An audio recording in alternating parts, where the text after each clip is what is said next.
গোপালগঞ্জে প্রকৃতপক্ষে মানুষের কর্মসংস্থান সুযোগ সৃষ্টি করা থেকে অন্য কোনো উন্নয়ন সেখানে হয় নাই। নথি পাঠানো হয়, মামলার অনুমতি কিন্তু দুদক থেকে দেওয়া হয় না। গোপালগঞ্জ একটি বিশেষ পরিবার সব সময় নিয়ন্ত্রণ করত। গোপালগঞ্জের উন্নয়ন হয়েছে, বড় বড় মেগা প্রকল্পের মাধ্যমে বড় বড় ইমারত নির্মাণ হয়েছে, সেগুলো দুর্নীতির নিদর্শন হিসেবে দাঁড়িয়ে আছে।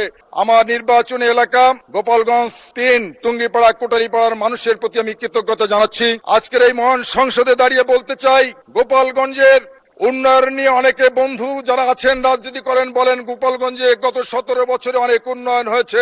আমি দ্বিমত পোষণ করি। গোপালগঞ্জের উন্নয়ন হয়েছে, বড় বড় মেগা প্রকল্পের মাধ্যমে বড় বড় ইমারত নির্মাণ হয়েছে, সেগুলো দুর্নীতির নিদর্শন হিসেবে দাঁড়িয়ে আছে। কিন্তু প্রকৃতপক্ষে মানুষের কর্মসংস্থান সুযোগ সৃষ্টি করা থেকে অন্য কোনো উন্নয়ন সেখানে হয় নাই। গোপালগঞ্জ একটি বিশেষ পরিবার সব সময় নিয়ন্ত্রণ করত এবং এই পরিবারের মধ্যে অনেক সাম্রাজ্ঞী ছিল, বড় রানী মহারানী ছিল।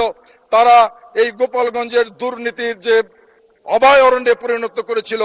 আজকে বড় বড় দুর্নীতিবাজরা হয়তো গোপালগঞ্জ থেকে পালিয়ে গিয়েছে, কিন্তু তাদের দোসররা এখনো রয়ে গিয়েছে। তাদের ব্যাপারে যখন দুর্নীতি দমন কমিশনে গোপালগঞ্জ থেকে মামলার জন্য নথি পাঠানো হয়, মামলার অনুমতি কিন্তু দুদক থেকে দেওয়া হয় না।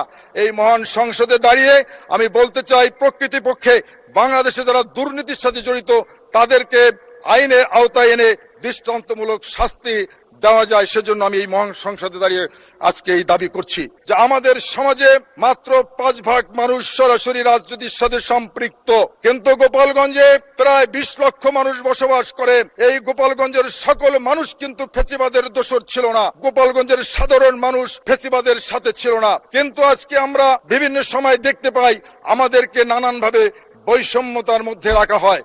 কিন্তু আমি বিশ্বাস করি গোপালগঞ্জের মানুষ, মাননীয় প্রধানমন্ত্রী আপনাকে বিশ্বাস করে আপনার প্রতি আস্থা রেখেছে গোপালগঞ্জের মানুষ। আমি আজকের এই মহান সংসদে দাঁড়িয়ে বলতে চাই, গোপালগঞ্জের 95% সাধারণ মানুষ যেন বৈষম্যের শিকার না হয়, তারা যেন বাংলাদেশের মৌলিক অধিকার থেকে বঞ্চিত না হয়, তারা যেন বাংলাদেশের সকল উন্নয়ন কর্মকাণ্ড থেকে বঞ্চিত না হয়, সেজন্য মাননীয় প্রধানমন্ত্রীর দৃষ্টি আকর্ষণ করছি।